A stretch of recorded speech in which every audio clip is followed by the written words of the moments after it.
몸이 타들어가는 사이에도 왕과 교황에게 저주를 퍼부었습니다. 신께서는 누가 틀리고 누가 죄를 지었는지 아신다. 우리에게 죽음을 언도한 자들에게 횡액이 곧 닥치리라. 안녕하세요. 블루살롱의 류블루입니다. 파란 책방 두 번째로 소개시켜드릴 작품은 책이 아니라 넷플릭스입니다. 넷플릭스에서 나이트폴, 신의 기사단이라는 작품을 보신 분들이 있을 텐데요. 제가 여행을 너무 가고 싶어서 이 작품을 통해서 여러분들과 만나려고 합니다. 이 작품은 여러 가지 재미가 있는데요. 그 중에서도 다빈치 코드, 13일의 금요일, 그리고 마리 앙뚜아네트를 만날 수 있는 파리의 한 지하철역을 제가 소개해 드리려고 합니다. 나이트폴은 실제로 존재했던 성정 기사단을 중심으로 이야기를 전개합니다. 1139년 교황청이 공인한 성정 기사단은 기사 수도회 중에서 가장 유명하고 가장 부유했습니다. 이들은 십자군 전쟁 때 용맹하게 싸웠고 한편으로는 거대한 부를 축적했습니다. 유럽과 성지 곳곳에 요새를 축성했는데 프랑스 수도 파리에도 한 구역에 걸쳐 성정 기사단 영지를 보유하고 있었습니다. 큰 성문과 수도원, 교회, 거주시설 등이 그 안에 들어가 있었습니다. 나이트폴은 역사적 사실과 허구를 매력적으로 엮었습니다. 주인공 랑드리는 허구 인물이지만 프랑스 왕 필립 4세와 그의 신하인 윌리엄 드 노가레, 그리고 성정기사단 마지막 총장인 자크 드 몰레는 모두 실존 인물입니다. 시즌 1에서는 랑드리가 성지에서 성배를 찾고 조한 프랑스 왕비와 사랑에 빠져 아이를 갖는 내용을 담고 있는데요. 이 과정에서 랑드리는 자신이 예수의 혈통이라는 걸 알게 됐고 조한 왕비는 필립 왕에게 죽지만 성배를 깨뜨려 아이만은 살아나게 됩니다. 눈치 빠른 분들은 이미 알아챘겠지만 이는 영화와 책으로 유명한 다빈치 코드의 설정과 맞닿아 있습니다. 다빈치 코드도 프랑스 파리 루브르 박물관에서 이야기를 시작하는 건 우연이 아닙니다. 시즌2에서는 필립 4세와 노가레가 랑드리와 성정 기사당을 몰락시키는 내용이 나오는데요. 이 내용은 역사를 따르고 있는데 실제로 필립 4세는 성정 기사단이 외설스러운 행동을 하고 십자가를 경멸했으며 우상을 섬겼다는 죄목으로 기소했습니다.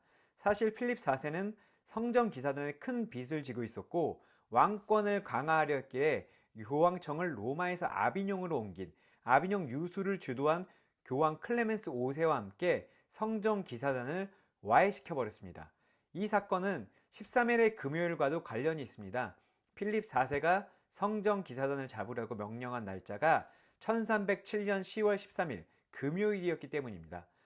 체포된 성정 기사단 단원들은 종교재판관 고문에 못 이겨 거짓 자백을 했고 1310년 많은 기사가 파리 시내에서 화형당했습니다. 1312년 클레멘세 5세는 빈 공의회에서 성정 기사단을 공식적으로 해체했고 자크 드 몰레 총장은 1314년 3월 14일 시떼 섬에서 화형에 처해졌습니다.